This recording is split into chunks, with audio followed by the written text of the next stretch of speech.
We are so glad you made it. It is a spooky market out there, spooky world out there. But what's keeping you safe and cozy? The Tubbys.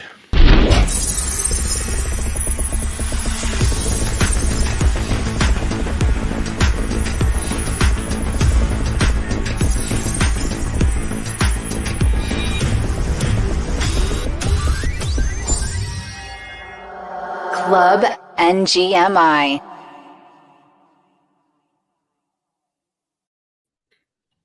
Tubbs. Tubby Tubbs. Tubbs. Lou, are you Tubbies. tubbing? Are you tubbing with us? No, I missed out on the Tubbs. It happens missed the like Tubbs. early this morning. So I didn't get in until like 4 a.m. last night because I had a flight that got pushed off. I woke up and like I feel like everyone that had the Tubbies already had them at that point. And then the next thing I turn around and it was like a 0.7 floor, and people are saying there's 15,000 supply left. So I'm hoping to buy a dip at some point. Love the Tubbs. Trey, are you in on the Tubbies? I am in on the Tubbies. That was one of my first grinders. In terms of a mint that I whitelisted for. I had to draw the cat, and I don't even remember who posted it or how I got tipped off on it because I really don't hang out in the grinders all that much. But I try to when I can, so I maybe just got lucky on that one. So drew the cat, and then I got lucky today. Storm posted that that the Wassies get whitelist access, and I forgot that I had some on my hardware wallet. I don't know why I have Wassies on a hardware wallet, to be honest, but they are. So it ended up working out for me. So I just went and minted that one. So nice little surprise there. Love it. Yeah, they're from Ratwell, and Ratwell is very plugged in on CT on crypto Twitter. Mm-hmm. And so that's how I was aware of it, with just following crypto Twitter, because they were all frothy about the Tubbies. And I saw some preview pictures of them, and I said, yeah, they're cute. They fit the cute meta that we've talked about, that we've been in for a little bit of time. And they didn't really resonate with me at first, but like just looking at some of them, there's some really good, like, they're clean, and I'm curious about how they did the traits, because they seem to line up really well to be generative. Like, yeah, this one, the teal with the teal background, like layering wise. Yeah. Well, it seems like the backgrounds and the hair and the what they're wearing, the clothes, like it all kind of just vibes together. Yeah, a lot. I didn't notice that before. I'm scrolling through them now, and I'm like, whoa, the backgrounds, like a ton of them. And even I think the one that I had revealed has like bubbles with a rainbow background, and it just kind of works, I guess. Look at this one. What a grail. Pixelated cat. Infinity floor. Whoa. So Lou, RNA listed. What are you? I know we don't want to do financial advice, especially because there's some new laws about that, or not. There's a lawsuit pending. With financial advice stuff. That's I cannot touch those. I'm scared to touch that conversation. But not financial advice. Never financial advice. Don't sue me, please, for anything. But Lou, like, what is your general broad strategy when you're trying to pick up a project like this that you didn't get whitelisted for, or didn't miss the mint on? Like, what are some signs that you look for when you're trying to pick them up on secondary? Yeah, this one is super tough because there's going to, well, I guess not necessarily, but there's going to be a public sale to this, right? I don't know. Maybe. Do we even know that yet? It seems like people are speculating that there might not be. In whitelist? Moon Overlord was tweeting about it, and Ratwell responded as well, like, to the dev, and said, hey, what can we do about this? Because it's just going to be botted to hell. That's what Moon Overlord's point was like, yeah, it's not going to be equitable for folks. And the other part for Moon was like, if you want to pay 0.5 to get 5% under the floor in gas, like, okay, be my guest. But there might be more fun ways to do it. So I think they're having a conversation about what to do with it. Yeah. Who knows? So that's sort of what I will look at in a case like this, where at this point it's separated enough from the mint price that, there's going to be 20,000 of these. Like, there's going to be people that are coming in entry of, say, like 0.15 after gas that are going to see a floor of 0.8 and be willing to sell it all the way down to 0.5 if there's like a battle to, going down, and just as there's more supply, that'll happen. So there's almost always a dip in these after that. I mean, look at this first thing. Initial hype. Okay, this thing's so cute. That is chill cute. on the beach on the beach with a snow cone, shaved ice.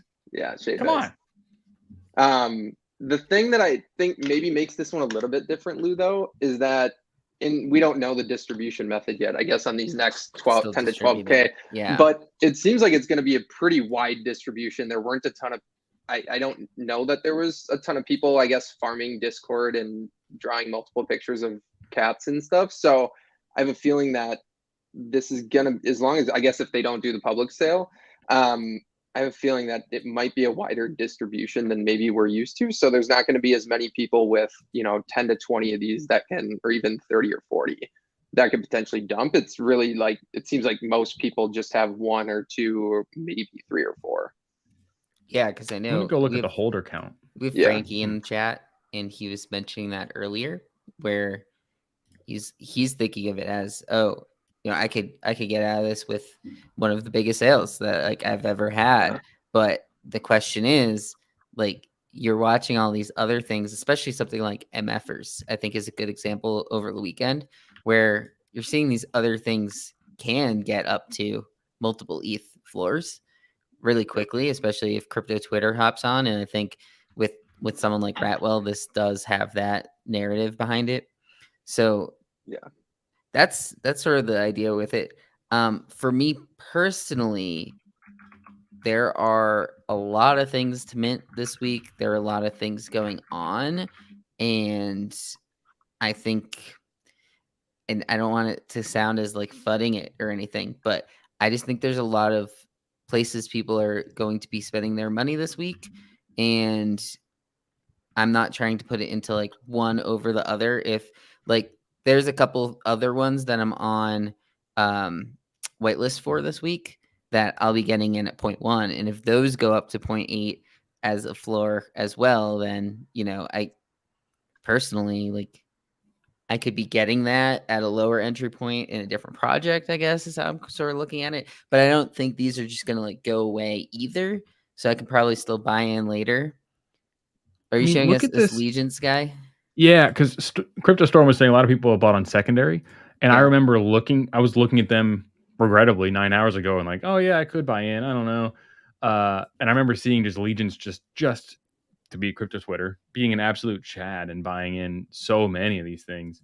So people are just aping so hard. Yeah, there's a lot of, I'm looking at the holders list. The top one is the null address, and then you've got the next one is the top, or the second holder is 65.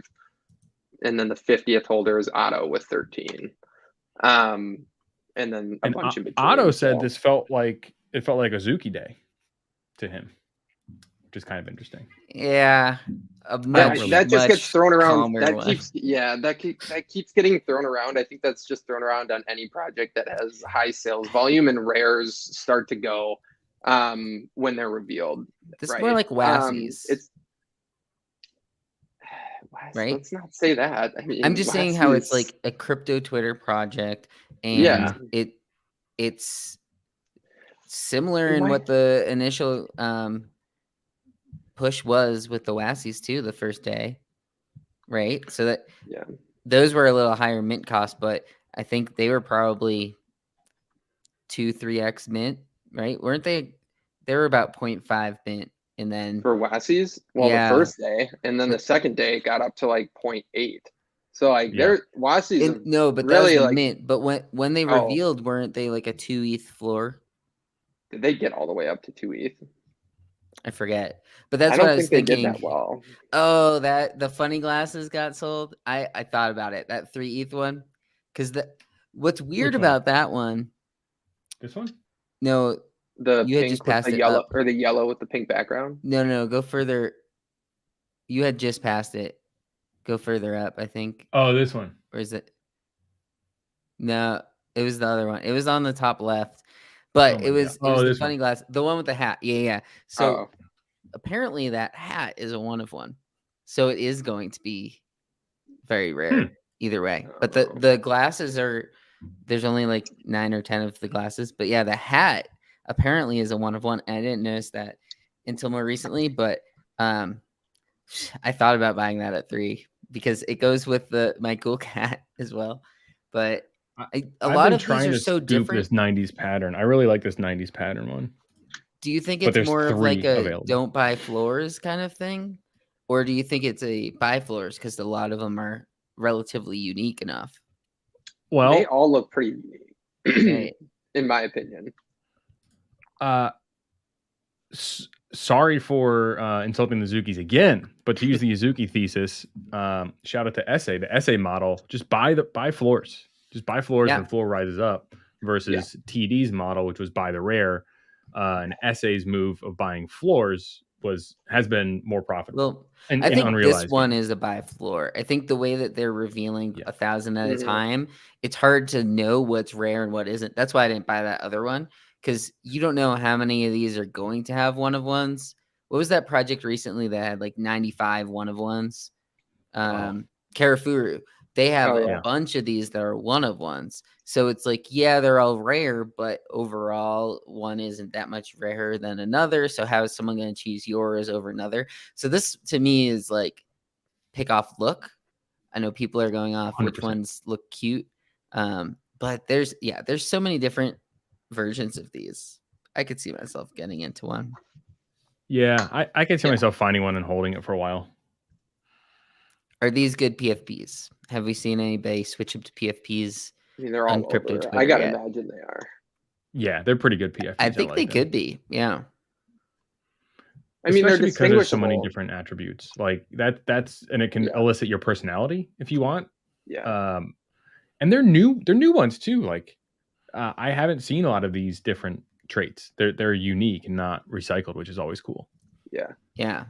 All right. Am I gonna shop for one while we're on here? Lugo shopping. Probably. That'd be sweet. I would love that.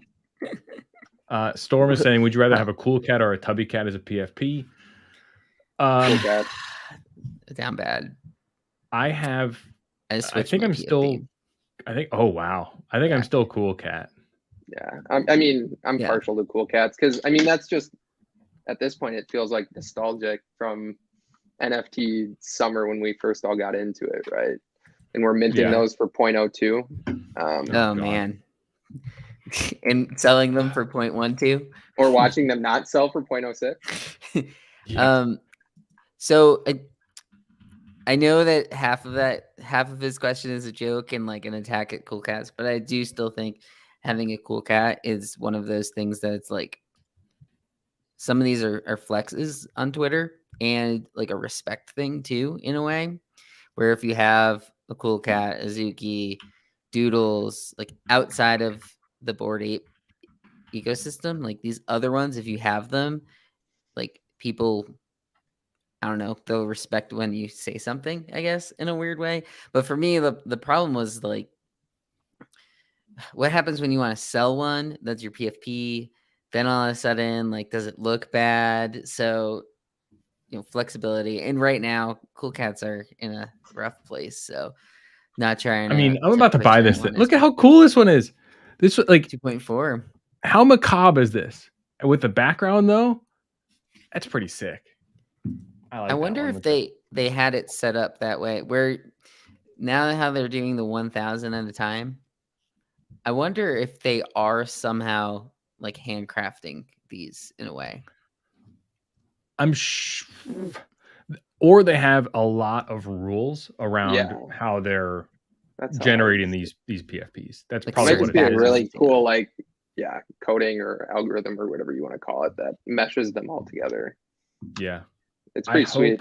It's really similar to Cool Cats. How Cool Cats have done a pretty good job historically in being open about the process and the tech side of things and how they wrote their contract and that kind of stuff. I hope the dev, their name is escaping me, but of course starts with 0x. But I hope the dev is pretty open with their process because I'm curious about it. Is it 0x quit? I've seen that name on Twitter a lot recently. Might be 0x quit. I'll look. My second one just revealed, and it is kind of wild. What's the number? 15,390. Is that in the URL or that's the give me the one in the URL. Oh, URL is 10.790.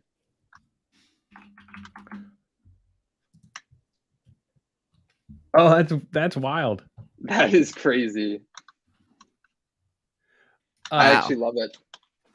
And it's got the crown. This is a throwback to your old PFP. Yeah, it kind of is. This would look sweet as a PFP. I just love my Azuki too much, though, I think. Yeah, that one's sweet. I love this. Marvin's into it. What does the 3 mean? Is there a meaning for 3 for Tubby cats? What do you mean? I don't know. Oh, that they're holding she has three fingers paws. Up? Oh. Yeah. 3 fingers of the paw. I don't know. It's a little 5. Busy. I personally prefer. I know it's busy. Aesthetic. Yeah, I get it, but man, it would be good with like if the background was just that green. I think I like the background. Cooler. I think it all goes well together. I love it. Yeah. I wouldn't really change. I mean, it's yours, so if you like it, I know it's mine. So you guys can piss off. Yeah. I need to find me someone who looks at me the way that Trey looks at this. Yeah, looks at my. I didn't even know I owned this until an hour ago. So shout out to Storm. And that's PSA for folks. I've seen 2 people in the chat at least say, "Oh, down bad. I didn't know that Wassi's got whitelist." It was a snapshot. So if you owned a Wassi, I believe it was February 2nd. 2022, I think, then you are on the list. You're automatically, or should be. And you don't get so if you drew a cat, got on the whitelist, and then also had a Wassi in your wallet, I'm guessing you only get 1 mint, right? Probably. I would assume. Okay. Loomdart is part of this project, or just like a supporter? Because I know that 5/8 sale went to him. I thought I saw that he's part of it in some way. I mean, him and Ratwell, I think, are tight. So I wouldn't. I mean, I think probably an advisor. I mean, pretty similar projects, right? I don't know. Some of the floors are lame, but the Forgotten Wizards was part of it. Yeah, there's a whole bunch of them. There was a bunch of random ones. Yeah, like random. Like the only one that I would have had would have been the runes, the wizards, or like the Wassies. Or the Wassies. Yeah. But there was a lot of like random stuff and like nouns. Should we pull that up in case anybody watching does have one? Yeah, I'll find it. I should try. Depending on when the snapshot was. It was I think they said it was like weeks ago. Yeah, because I had some wizards. I stole the wizards into a pump that went when it was going wizards? Up over 2. I think I minted them and I minted 3. Yeah, I didn't know anything about them. I've gone in and out of wizards a few times. I've been playing. They have been very news based. So whenever news comes out on them, they pump like half an ETH up. Yeah. So I've been playing that game with them a little bit. But then at one point they didn't like come back down, so I just stopped doing it. But I think they're over 2 still. Lou the goat. Yeah. I cannot handle all that. That is so much brain power to sort through. It's crazy. Lou's always been that way, though. I mean, the fact that you're in and out of projects like that, huh? I did that with the Treeverse yesterday. Or you flipped it. Have you guys used? Oh, I still have 2 of the plots. But the X2Y2. So this is more for like the people watching, listening as well. X2Y2, like a lot of people don't really want to use it and haven't been using it much. I'm not calling myself a maxi on them or anything, but until some of these aggregators like the Gem and whatnot are sort of more commonly used, I've been, when things are pumping like that, I've been looking at the other sites, and earlier it was Treeverse was at like 1.55 on OpenSea, and there was one at like 1.3 on X2Y2. So I just grabbed that and was hoping for a little more push, and that you could do some day trading that way as well. Like obviously it's a little harder on the higher end stuff because you still have to beat out the market fee, but it's only a 2% fee versus OpenSea. So I think you could, if you like devoted some time to that, and figured out and just kind of like focused on one project to do that with, or one or two, or maybe even three, whatever you mentally can handle, but like kind of keeping it small and just like focused on figuring out where that edge was on X2, Y2 looks and OpenSea. Treeverse is probably a good one because I don't know. I mean, it just seems like they kind of move in those pumps, right? yeah, Same way, where it's just like all of a sudden they just go nuts and there's a ton of liquidity and it moves up half an ETH and then it kind of stalls out there and then it moves up another half ETH. So yeah, it's interesting. That's another one that you could day trade with off news. Like Yeah, have Loopify tweets on notifications or I something. do actually. They don't happen super often, but he'll tweet. He tweets It'll a be at lot. 1.2. It'll pump up to 2 ETH and then back down to 1.5 the next day. Yeah. It's like No, that's it's how weird. Treeverse Yeah. has been moving. I know like, it is, constantly. and that's why when I saw it like move up today, although it was way more than I had expected, because it was at 1.35 yesterday, and I was actually thinking about buying more. And I was like, I better not. And then it jumped over like 2 today. But yeah, so I mean, that's why I wasn't even that excited about it, because I was like, I've seen this happen, a couple times now, and then it eventually just kind of goes back down. So I don't know what it is about that. Let's go back a little bit. I was mentioning like, I hope that 0x NGMI shares their work. Well, they already have. They have a GitHub repo of their scripts to do all of it, including their implement their. Is this our guy?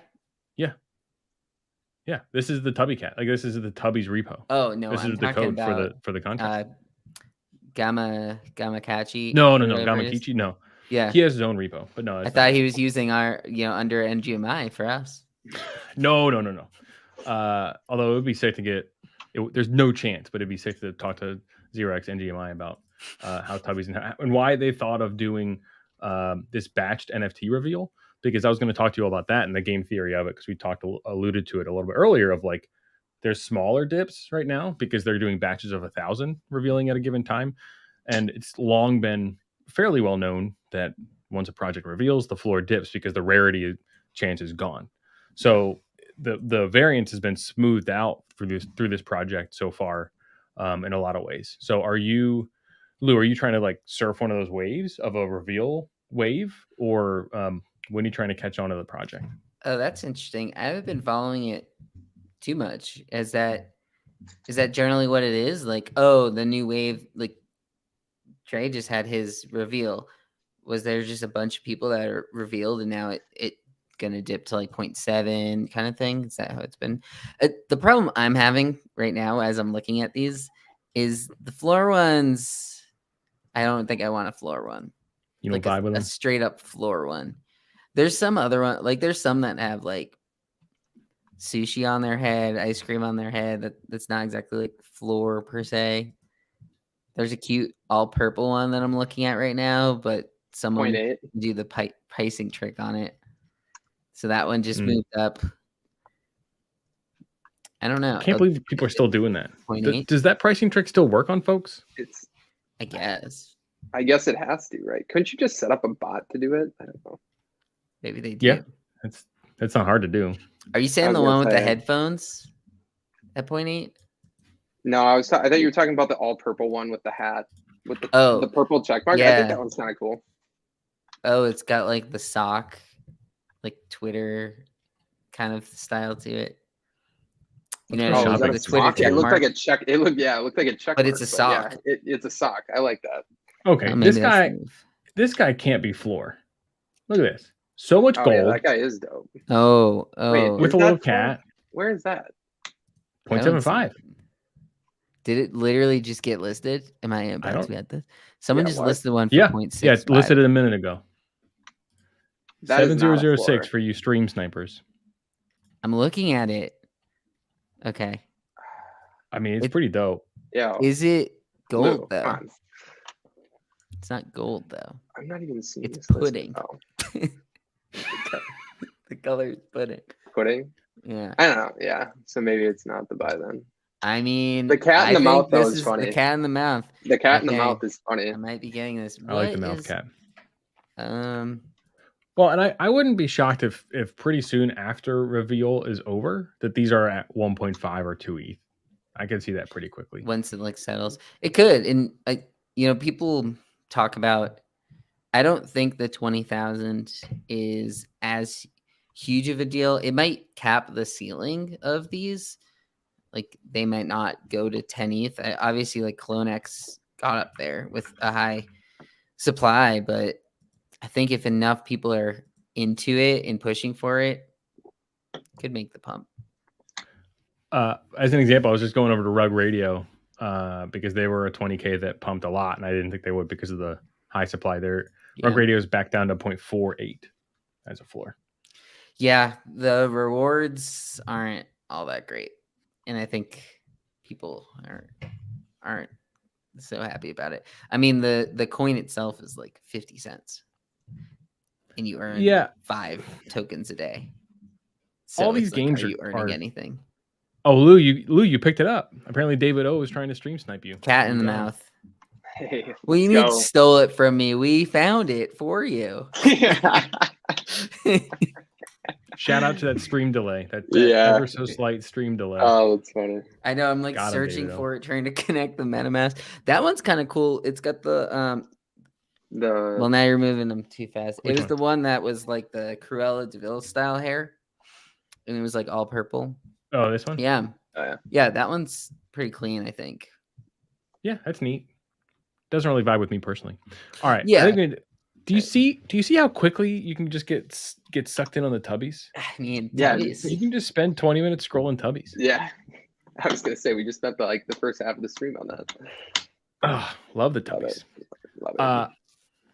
A thread between the Tubbys and the following project is CCO. So I wonder if CCO is going to be a theme in 2022, as it already has been, I guess. But these are CCO. Yeah. Sweet. The damn MFers, those things, the stable coins at 0.2. They're back down. Wherever. I sold them below that. I think so. Absolutely. I think I sold around. I'll go check. Maybe 0.15. It was not good. I don't think I sold under 0.1. I only ever had 2, and I didn't mint them. So I bought them on secondary at like 0.15 and sold them eventually at like 0.18 or something. They just were sitting there for so long. I had 10 of these. Yeah, I had 10 of these. Dead. I didn't sell a single one above 0.13. Oh, that hurts. That hurts real bad. This also runs counter to your brand of never selling. Dude, you know what? I know. That's why pudgy penguins. I know. There's a flaw in the process, I guess. I was searching for projects that I could tax last harvest. I mean, I kept plenty. But that one I think stuck out to a lot of people because of our cost basis and because it was like, I think a lot of us had talked about how the traits, it was all just, they all look the same. But I think we discounted the power of, I guess, crypto Twitter. I don't know why it didn't happen sooner and why it took so long. But yeah, I mean, it's crazy now. Once it kind of got that flywheel effect, they've just gotten absolutely nuts. Yeah. This is definitely a hole in my game, which is like the vibe meta and like, hey man, it's just, it's bad, but it's good. Like the art doesn't look technically good. Yeah. You got to counter trade your brain. Right. Yeah. Like I'm always bad at those things. Yeah. And this is definitely one of those. Yeah. I wonder if people just been talking about it at ETH Denver all weekend and that just keeps pumping it up or something. I don't know. Well, it was a weekend pump too, though. Like something pumps each weekend. This ended up being the one. Yeah. See, it's back down to 420. Oh yeah, plummeting down to 40 floor. It was over 6. Yes, that's crazy. Yesterday. That's insane. And that's my thinking with Tubby Cats too. Is a lot of these, specifically crypto Twitter projects, they fly up and then they fly back down fairly quick. They don't hold their floor. I don't know. We'll go back to the well. I don't know why, but Azuki's held their floor very well throughout a lot of different NFT mini bear and bull markets so far. I don't think that originated on crypto Twitter though, right? No, not at all. I'm just I'm as a counter, like the crypto Twitter projects seem to do that. Like the toads. Cryptodes went nuts and then fell way back down. I was bullish on CCO projects like that, and I thought I kept my toad because I was thinking about selling it because I was just like, I don't know, and then I was like, I'd like one project that has like that CCO just in case that becomes like the narrative, and I thought that toads were probably leading that, but obviously that's not the case. I think MFers have probably jumped ahead on that one, and I think toads just sit at like a 2.5 to 3 floor like constantly. Maybe get up to 4 if you're lucky. So kind of funny how that works. Yeah, I don't. How do you? Okay, I believe CryptoStorm is either quizzing us or dropping alpha. Because MFers isn't even Satoshi's best project. Yeah. I'm ignorant to Satoshi's best project then. I saw someone tweeting about this where it's like his original project isn't even a 1 ETH floor. When that was going up to like 5 ETH, his like OG that had a lower supply too, I think, and was like not just a stick figure. I forget what it was called. What is it called, Storm? I forget what it's called. Hour time. Yeah. 1 hour timepieces. Oh, I remember that. And it's like a legit project. 0.8. But I mean, they're all like the same like, too. Yeah, it's not like good art or anything, but they're GIFs. They're, generated GIFs. But there's only 500 of them. And I think they're bonsai trees, right? Yeah. So love bonsai trees. Yeah, only 500 count of them, and it's interesting. Like a 0.8 floor when the other one is way higher. This floor runs up quick too. It goes from like 0.8 to 2.5 in a hurry. Because there's not that many, and people probably only have 1 or 2. Yeah. Get out that broom.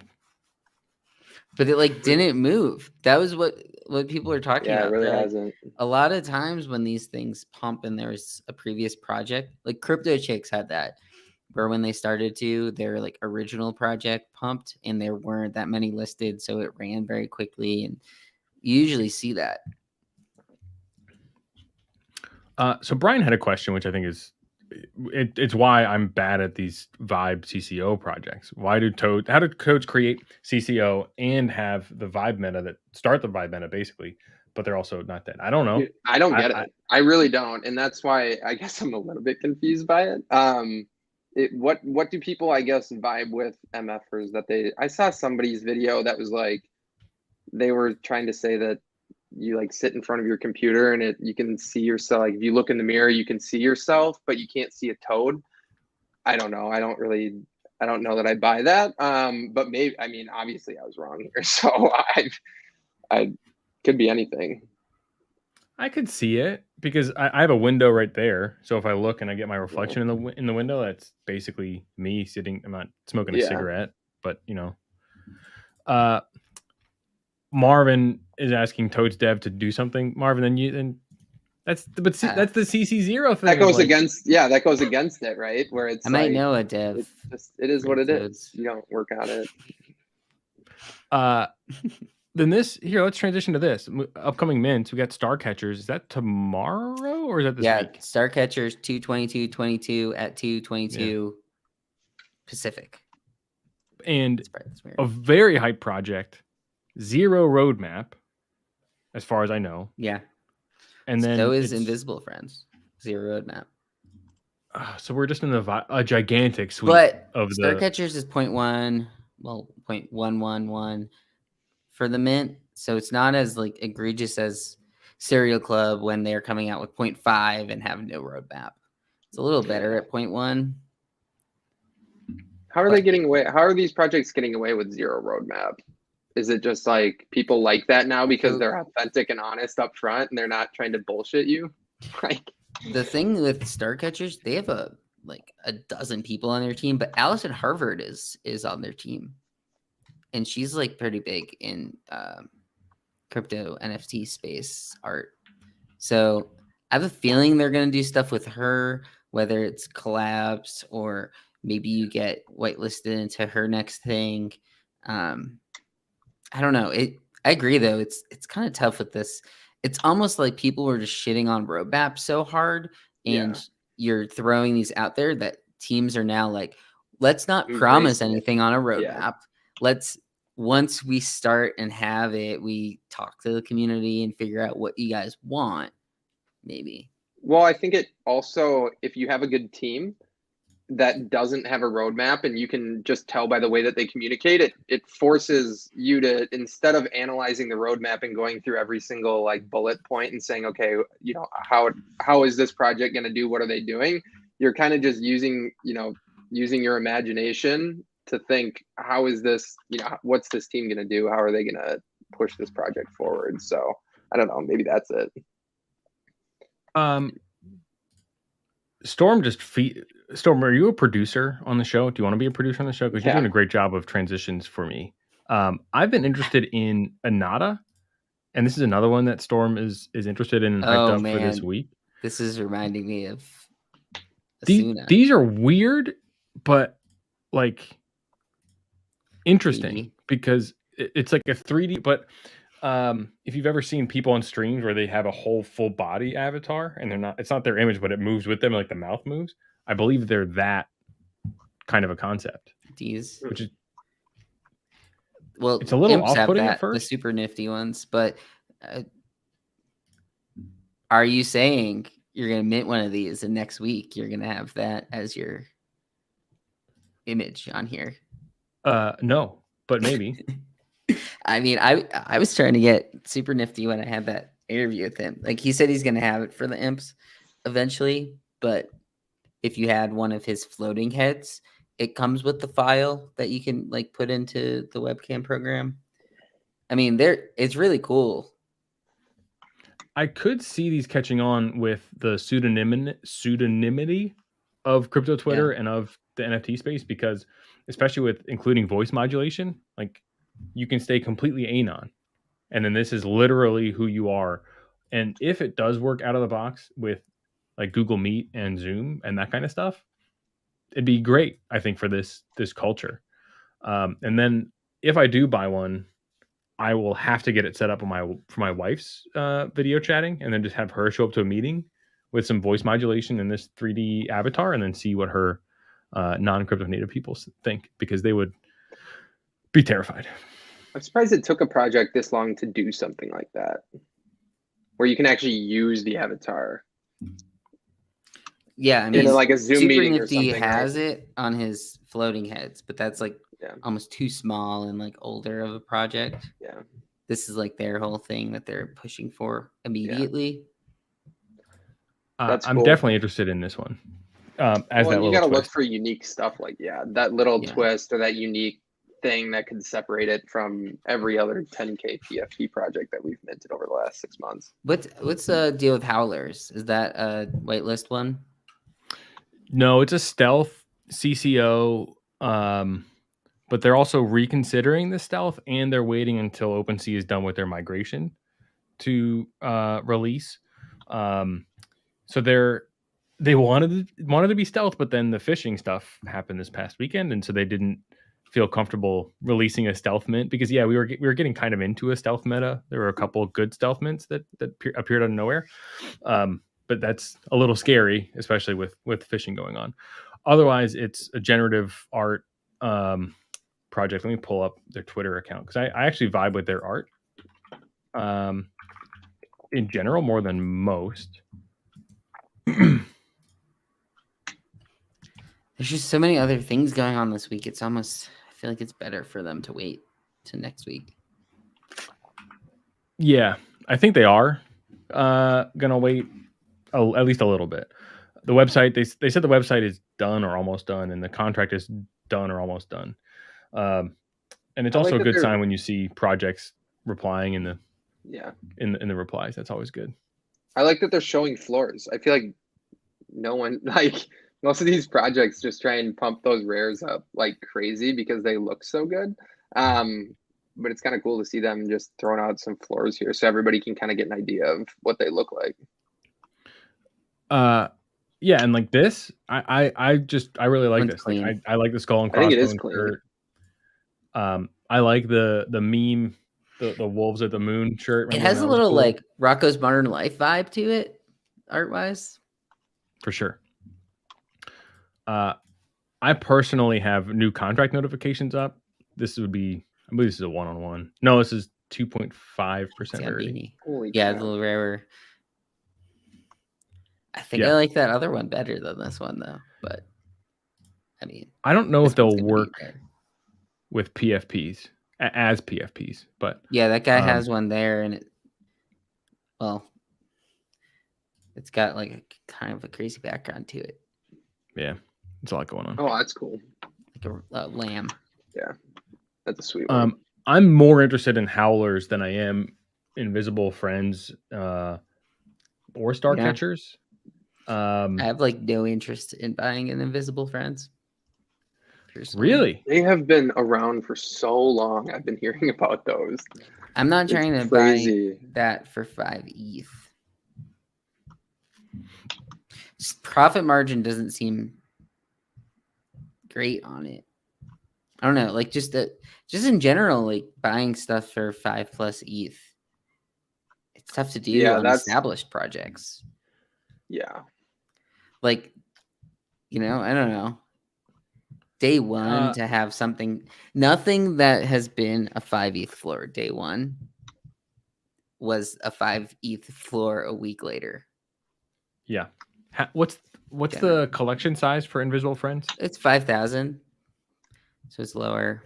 Is it a public sale or is it all whitelist people? It's all whitelist. So, but it's from people that owned the previous ones. Okay. So, but you had to own. You basically had to own multiple of the mood rollers and slim hoods. Yeah, I see. So it's kind of like what Marvin's saying is the secondary. I think has a low risk reward. If you're on the whitelist, if you grinded it, you probably are going to come out positive. Like, I don't know how many people were buying all of them after it hit 2 ETH floor. I think a lot of people were collecting their bags sub 1 ETH and have been holding since. So those people are probably going to be listing for like 5 ETH and it'll probably sell because it's so hyped and like relatively low supply. But another one that doesn't exactly have a roadmap either right now. It's so hard as a speculator to try to figure out what's going on. But also, I'm very fatigued of, we're gonna have a token, we're gonna have a DAO, we're gonna have whatever. Okay, yeah, it's ridiculous. The DAO thing too. Do people even understand? The whole just people love to throw that out there. It's not even a DAO when like one person owns 50% of the token supply and can literally vote whatever they want in their favor. That's not a DAO. That's not decentralized. This is more the way that Logie was describing it, which I thought was kind of cool way to think of it.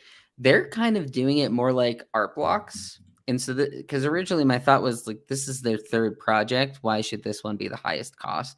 But he was saying it's more like art blocks where each of the 3 have been a different artist. And like, this is the most hyped artist. Like think of it more that way.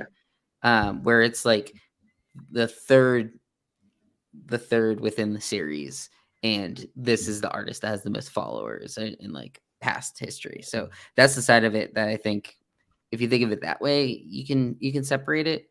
But I don't know, like I'm not trying to compare it to Mechaverse and Hate Beasts, but there aren't many others they can kind of compare it to as far as like initial price and hype, right?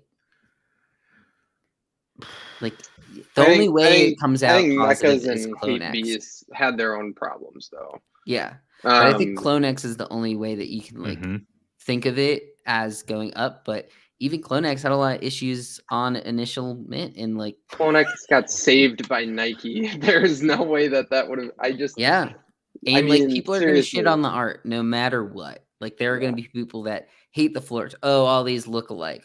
There's going to be hate, especially when it's that high of a price. Yeah. Shout out to Marvin, the art hater. Yeah, the art hater. The art hater. I mean, they could be good, and like I think a lot of them do look pretty cool. I think there's this auction that they're doing is going to be interesting. I'm hearing all different types of numbers ranging from like 25 ETH to 150 ETH that they think this auction is going to go for. But I think the auction includes 5. I think you also have like 5 of the mints as well. So that's where I could see the auction going for a little higher. It's kind of cool that they're doing it that way, kind of a way to inflate the price of the auction. But I'm not sure when that auction ends. It's a gold one. It's like a gold 1 of 1. The one that I put on the one that I put on this thumbnail. So that's going to. In my head, I'm just hearing 150 ETH, and I'm just like,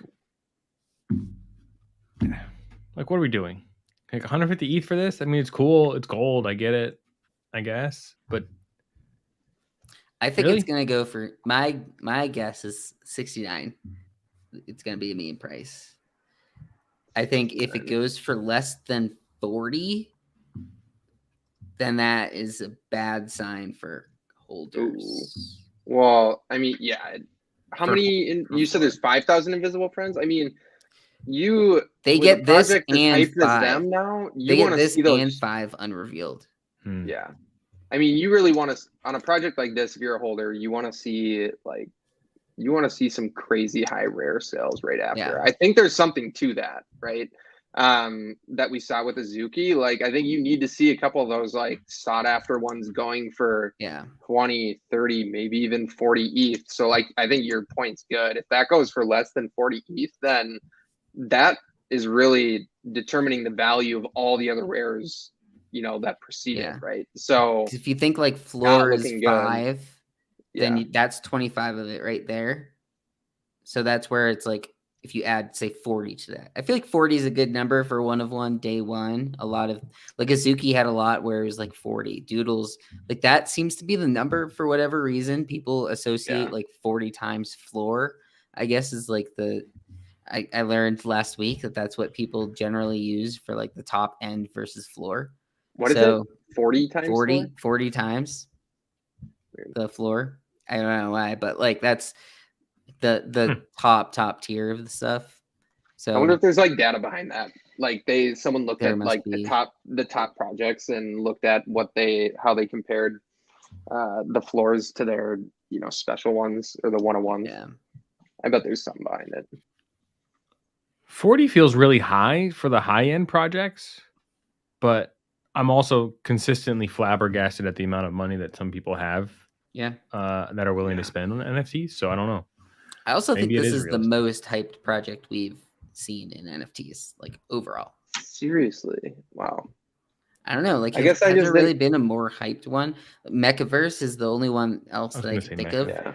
But this one, there's like more history to it. It's not like came out of nowhere like Mecha did. I don't know. Like 500 followers on Twitter. You think there's something? This new project has 70,000 followers that he tweeted about like 2 days ago. People are just so hyped about this.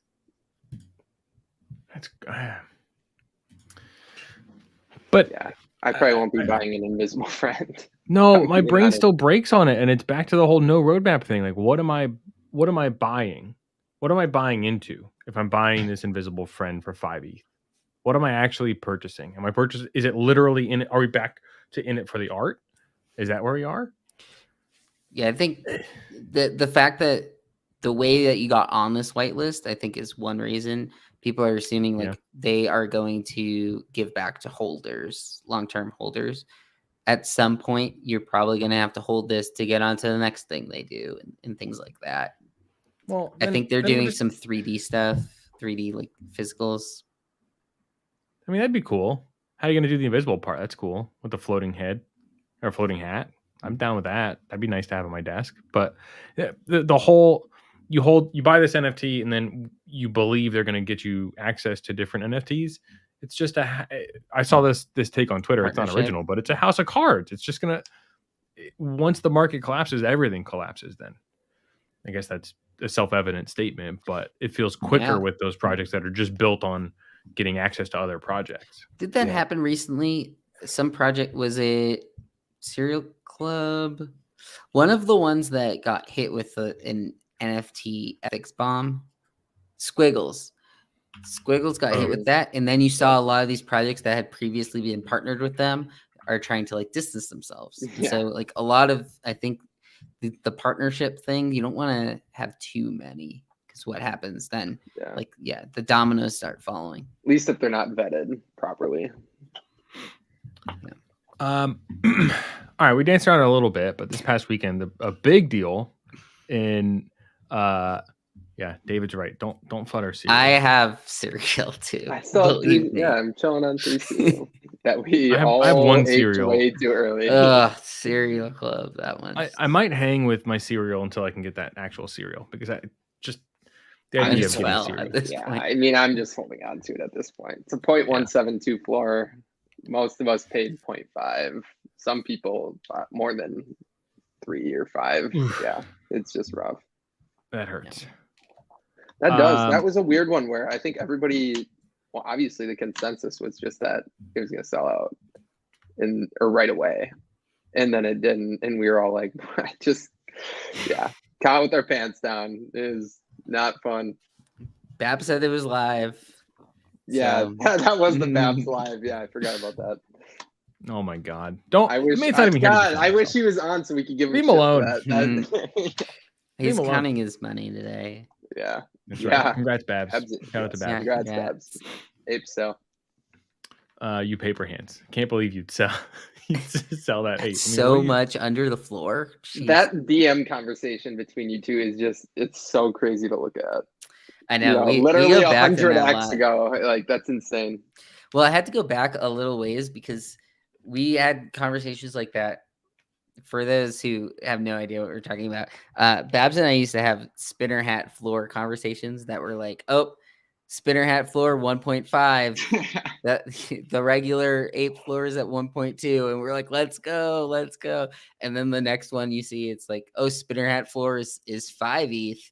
And then as it's going up and as I no longer have one, then it's like, oh, 50 ETH floor. And Babs will be like, sorry, like I know, but for old time's sake, like 120th floor for spinner hat. Yeah, it's just crazy how that was back in June, like so long ago. I was just thinking that we're close to 1 year coming up to that. It's been a long year, my friends. Yeah, it has been. I mean, when do you guys think that the NFT? When did you guys get into the NFT? Like, started actually minting, not Top Shot, because I think all of us were in Top Shot in January. Really? Mine didn't. I wasn't until like end of March, I think. I think I was February, maybe March. Like I did some like Club Top Shot fan NFTs actually, and I have one musician. Oh, nice. They're garbage, but I was trying to learn the tech, and some a musician was having me make NFTs through OpenSea for them.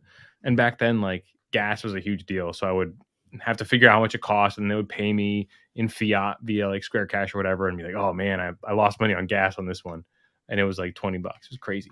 But yeah, that's how I got started, was actually making NFTs. Go figure. That's awesome. Like a music. I did an NFT box was the first mint that I did with like a gas war, and learning how bots can just like take everything and people get pissed. But yeah, when the geishas came up. And I looked at how long ago I had that. It said 1 year ago on the, how they say on the bottom of OpenSea. I was like, oh, well, I guess I've hit a year of trading these things. Yeah, that's insane.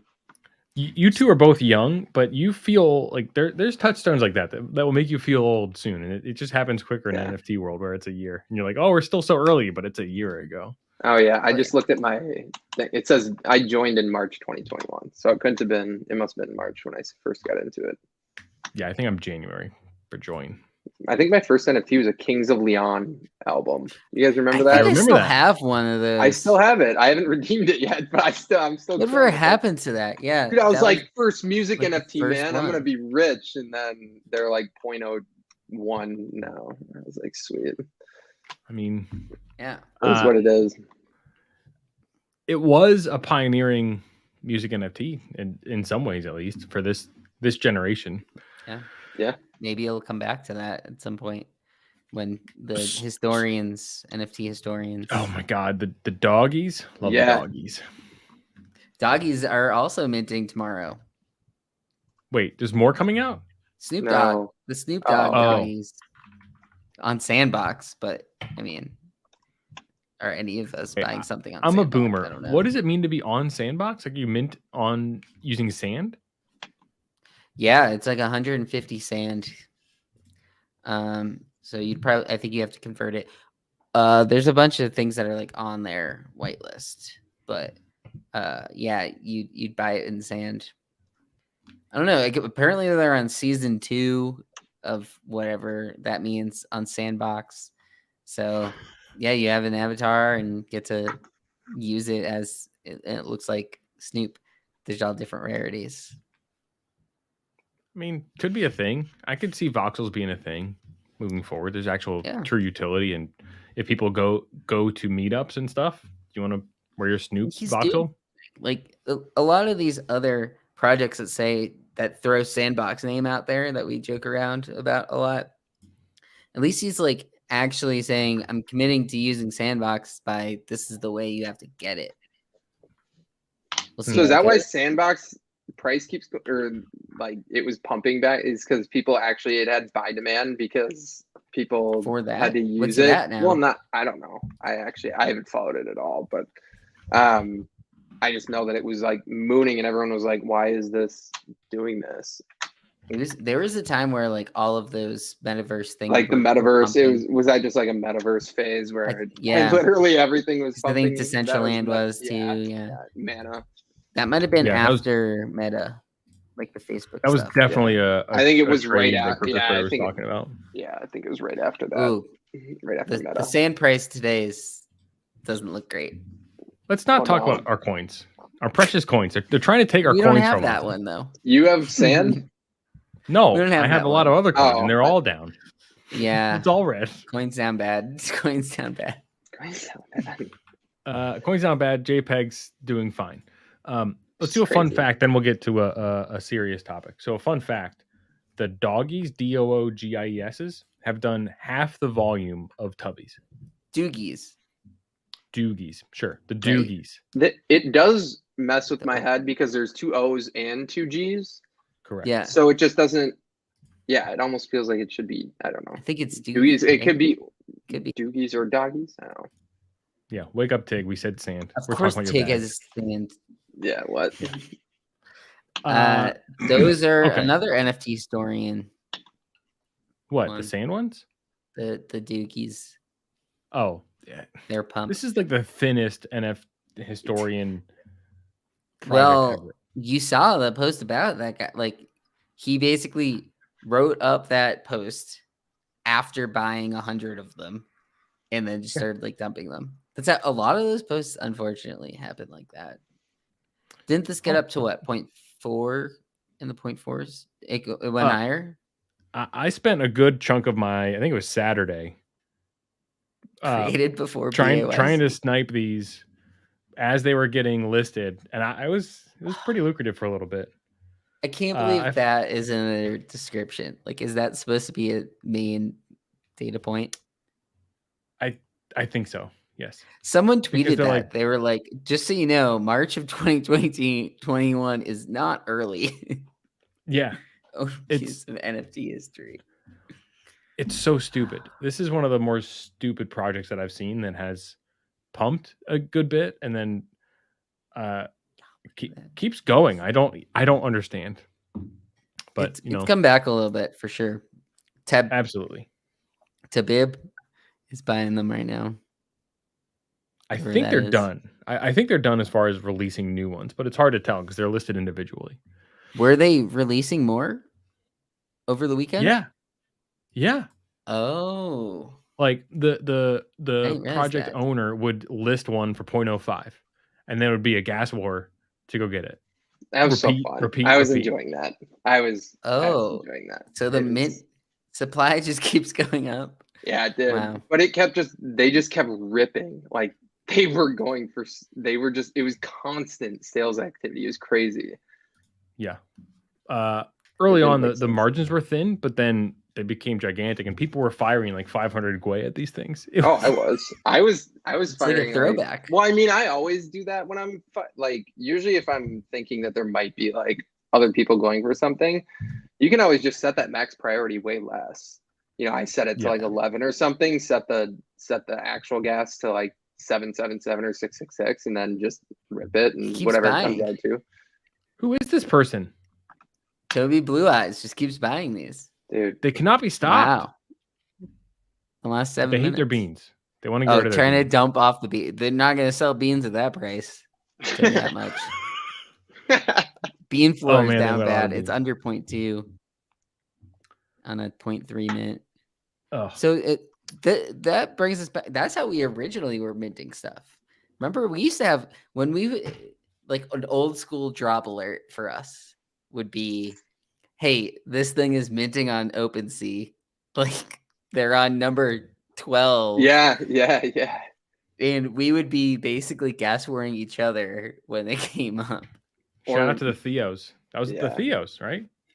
Or we had to call out the ID number that we were going for so that no one else was going for it. Yeah, right? I remember that with Theos. Huh? Yeah. Theos were definitely one of them. Were they one by one? Or did they do like No, it was all at the same time, and we all had to like pick which one we were going for and then go after it. The Crypto Raiders was one that I was partial to because they were just like dropping individually through their OpenSea or whatever, and I was just like sitting there refreshing the activity page, just going crazy on those things. And just that's back when I was flipping. It was like you'd buy one of those white elves for like 0.03 or 0.04, and I was flipping them for like 0.15 to 0.2. It was great. Yeah. Or like the Timex Abbey ones. Helmet Boys. We got into a lot of random stuff like that. The Bruno bananas. Do you guys remember those I ones? love that. That was an OpenSea mint. I had so many banana mints. Love the like Brunos. 0.05. I remember Babs and I were just going after the black and white ones, and people would just buy them for 0.2 like immediately, and then you just go buy 2 or 3 more and then sell it again. And it was crazy how different it was back then. Yeah, it wouldn't work anymore. What a simpler time. I guess it kind of worked with these doogies. Only right away you were getting Dangy was using a bot to use. I don't know what you guys are talking about either. I don't even know what that thing is that you guys are talking about. That you were using a snipe with, but I gotta find it and use it. It's called Cyber Babies. It's good for what it does. It's relatively cheap compared to others. Yeah. But it doesn't work as well as others. So what it does, it'll monitor the OpenSea API for a new listing that meets the criteria you ask, and then it'll pop up MetaMask with the default gas settings. So then you can just click send or confirm, and then the transaction is sent. Yeah. Once I started getting just wrecked by bots, like not a bot was the name on OpenSea. I'm like, okay, I'm out. I can't. My edge is gone. See ya. Yeah. I looked at my MetaMask activity. It's just all red. You just never know that. You just know that. All right. Yeah. It's probably time to stop.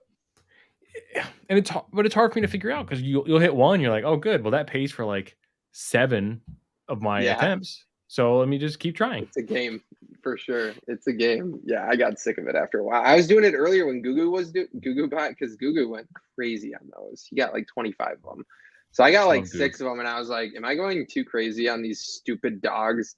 And I don't know. No, you were not. I wasn't. Yeah, so I should have gone way harder than I did, but oh well. I got 5 of them.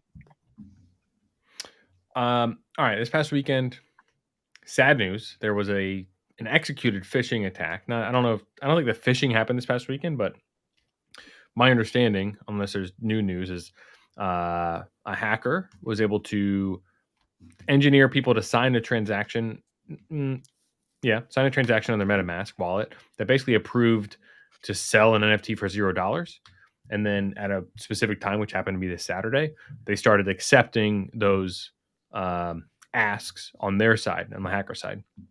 So what that looked like at first was there's an OpenSea hack. It was confusing. People were just getting things taken out of their wallets. It's terrifying. So was there any new news on that? I didn't really hear any bombshells on Monday, which I was kind of expecting to hear more from OpenSea about on Monday. Lou, did you hear anything? Not specifically. They had that other lawsuit that got filed, but that was about the inactive listings. I don't know if you guys saw that one. I did not see that lawsuit. No. Yeah, it doesn't seem like they've really talked about it much anymore. I thought I saw something that was like, this guy's going to lose for sure, because it was like he didn't have the right operational security. Like, it was almost his fault. It was also a little bit of OpenSea's fault, but he didn't have enough security there. It was the way someone was literally taking on the lawsuit and like highlighting it. Yeah. So I might be off on that. I would have to find it, but they were like, this is just a waste of court time. Essentially, I think it was someone who got rid of a Bored Ape and didn't realize that OpenSea can't do something. Yeah, it could be. I don't actually know the full story behind it though. So that's maybe what it was. The inactive listing thing is interesting though, because like if you intended to delist something and had OpenSea basically made it seem like it wasn't listed and then it is, and someone steals it, like that's who's negligible there, right? Like it's obviously not the buyer. It's a UI thing. Well, yeah, exactly. Yeah. And so if that's on OpenSea to me. So I think people that actually, with the inactive listing thing, I think you maybe have a case, but I'm not a lawyer, so I actually don't. I maybe shouldn't be speculating. Versus the like clicking an email that looks like OpenSea, you probably don't have as much. Oh, you don't have a case. Like you literally clicked a malicious email. Like there's no way you have a case. So I mean, what it seems from everything that I've read is there's like 30 to 40 people who essentially got, I don't know how you would word it, blacklisted, whitelisted, something like that. Like they gathered this list of names, and on Saturday, when the CEO of OpenSea happened to be speaking at ETH Denver, who knows if that was like specifically planned or not? Dude, but I think what was more planned was they just had the migrate listings banner put up, and they were this person might have been like running out of time to pull this off because, people are about to migrate this off. So I think they were just trying to do it before they lost the chance to. But it was kind of wild what this person was doing, because they were also like sending stuff back to people, sending ETH back to people. They made their own like GIF in that they were sending to people that like gloating. I didn't see that. Yeah, I think someone shared that at one point where it was like a GIF. Super weird. Yeah, it was like someone like dancing over. Behind was like a bunch of sales on OpenSea kind of thing. That's oh my god.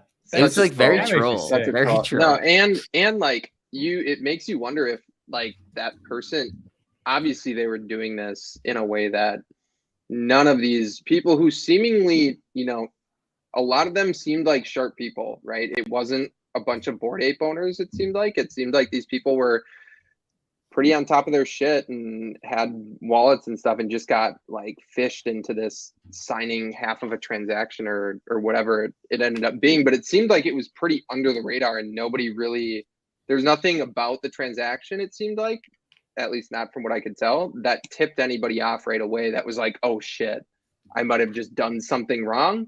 So I wonder how much longer this person was planning to do this if it weren't for the OpenSea migration thing. They could have just been racking up addresses that they had access to for months, right? And then just they said hoping it's been about a month, a couple of weeks. Yeah. So it makes you wonder like how much longer they would have gone, like how many more wallets they could have just, I mean, I don't know.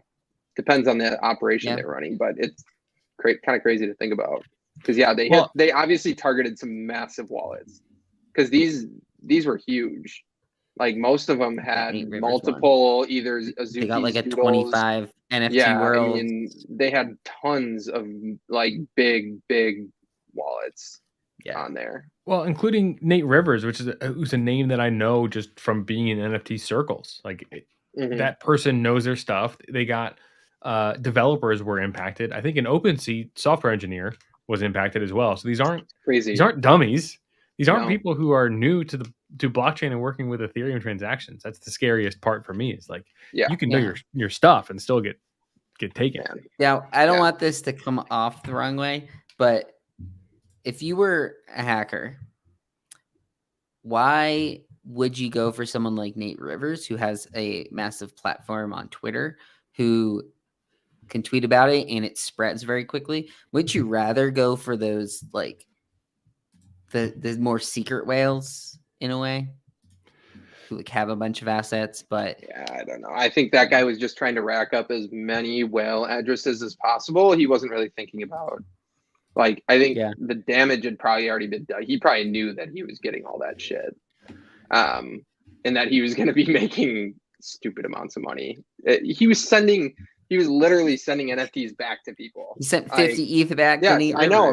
Like, he was just fucking with people at that point. So I think this guy was like half doing it for the money and also just half doing it to mess with people. Yeah, he totally was a troll. So I think that's why you would pick a Nate Rivers to make an example and say, and to get the visibility, and to send him 50 ETH back and know that he'd tweet it. Because that's like, what the hell is going? People thought that Nate Rivers was like involved in it for a second there, and he was like, "No, I of course not. Got all my shit stolen." Yeah. So, true. what did you all do to stay safe as the hack was happening, and what practices have you changed moving forward? Oh no, that is more of a funny story. Yeah, go ahead, Trey. I got lucky. I had set aside time that morning to move some stuff. I had set up my new grid. I got it in the background. I got my new grid lattice. So I was setting up the wallets on that on Saturday morning, and then moving ETH, mostly valuable NFTs over to it though, and kind of just messing around with it. So I think I finished that up like maybe 2 hours before like all of that started going down. So it was kind of just like, I don't know that the hacker would have, I had a big enough wallet for the hacker to go after it, but I had been blowing off moving my Azukis, and then I moved them literally that morning. And then except for one, cause I was going to harvest whitelists and stuff. And then I was like, well, after all that, I think I'm just going to call the risk reward is not worth it in that case. So, but I did move stuff over to, I had obviously had a fresh brand new wallet set up through cold storage. So I just pretty much was set up to send everything to that once it started actually happening, at least the stuff that I hadn't moved over before. So yeah, brand new fresh wallet for me. I mean, it's literally not had a single transaction other than me sending ETH to it. So that's how you know it's safe, I guess, right?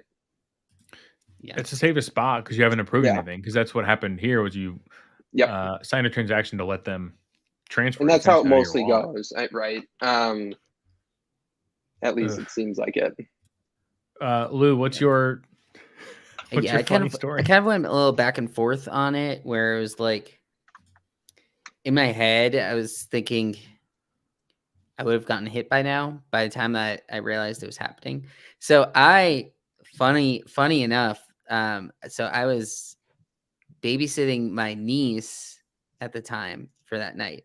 So I was the one on dad duty doing bedtime, and how funny that is. The one time it is like literally the worst time. And so I wasn't in Denver either. So I didn't even have my ledger if I like wanted to access it in any way. I mean, I could have like sent to it. The only two things in my head that I was going to was I had a Doodle and a Cool Cat, and so I moved those just to my backup wallet. I revoked through the Etherscan and then sent it back. But I'm like in there, I'm trying to like figure it out, and I thought she was going to be falling asleep because we're watching Encanto for like the third time, and love Encanto. Big Encanto heads over here. I haven't seen it yet. I gotta watch it. So she's like pops back up and she wants to play a game, and I'm like, I actually have to like put you to bed. So I'm like reading her a bedtime story. Then she's like starts crying and doesn't want to go to bed. And half the people in Discord are like freaking out. I'm like trying to like read it on the side, but also like calm her down. And I was like, I don't know how you guys do this every night. And I mean, perfect storm of the craziness all happening the one time I have this like dad duty bedtime. Yeah. But I mean, it was a good learning experience for people, I think. And people, when things like this happen and you see it happen out there, people are just going to be safer moving forward, which I think is a benefit overall. We saw like volume was down the next day, but then it's kind of back again today. Kind of. I mean, I think we kind of ripped today. I was really surprised at how much volume we had, even the following Sunday. Like, I know folks in our chat were like, "All right, who's minting this?" I'm like, I'm still nervous. I'm still a little gun shy. We're probably still gonna hit August numbers this month, which is kind of crazy in a shorter month. Yeah, just more high end. Like the cost for stuff is a little higher than August. No, for sure. Yeah. I wonder what. Yeah.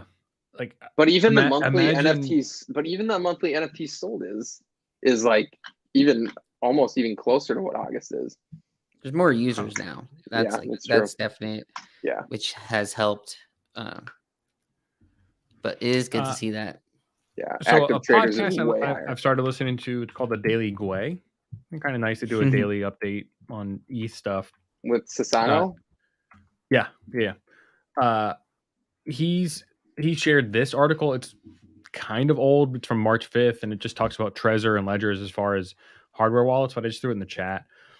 It's something to review as far as wallet security. So not financial advice, whatever. Do your own research, ask questions, all that kind of stuff. But it's something to look at as far as your personal hygiene. And what's interesting that they touched on a lot in this article was what I would view Web 2 hygiene, like password management and two-factor authentication and using a YubiKey and browser security and updating and all that kind of stuff. So all that is important because if there's a vulnerability in your browser or whatever, people can get access to your computer, et cetera, et cetera. So yeah, just be mindful. I'd say don't get complacent is the bigger thing, and be safe. I don't know. Yeah, this is probably the deepest dive I've seen into like they're getting into Chrome settings and stuff here. Like I haven't seen that from most of their basic articles are like, buy a cold storage wallet. But like even Carlini harps on this all the time. Most people do not understand how those cold storage wallets work. And if you're just willy-nilly signing transactions with that cold storage wallet, like you are only as safe as the most unsafe website that you connected to or the transaction that you signed, right? So I don't think connecting to websites probably isn't as, I don't know, worrisome as signing actual transactions. I think 100%. Where you really, really get yourself into trouble is if you're, just kind of going out there signing anything. You really got to look at that stuff. I think that's why people were kind of freaking out on Saturday is because there was that new like Wyvern or whatever. Yeah, it was a perfect storm. It was literally. So people are like, I did just sign something that looked different that people thought was good.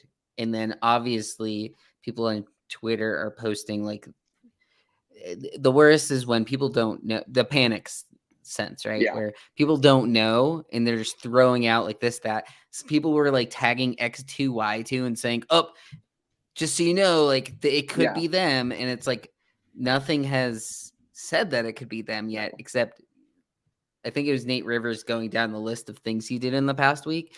And one of it was like he approved stuff on X2Y2, but it wasn't the asset that got stolen.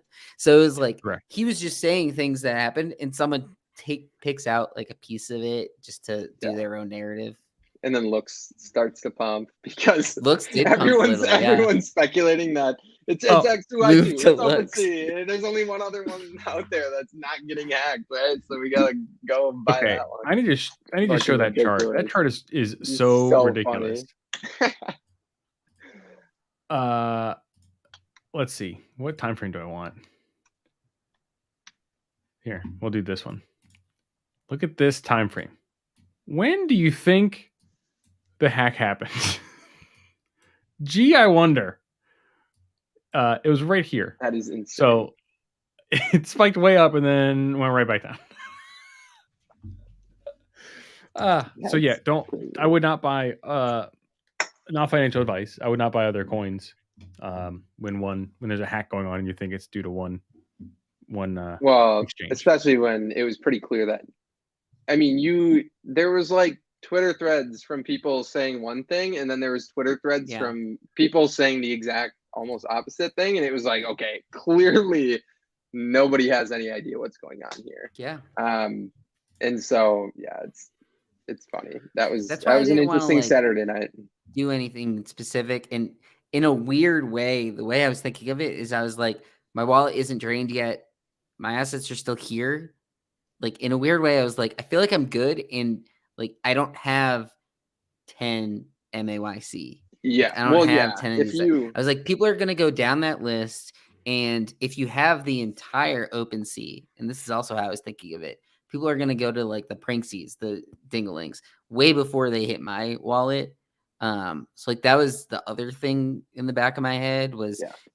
There's only 30 people that have been hit by this. Like it's not like everyone starts getting hit and then it's a little more panic. I don't know.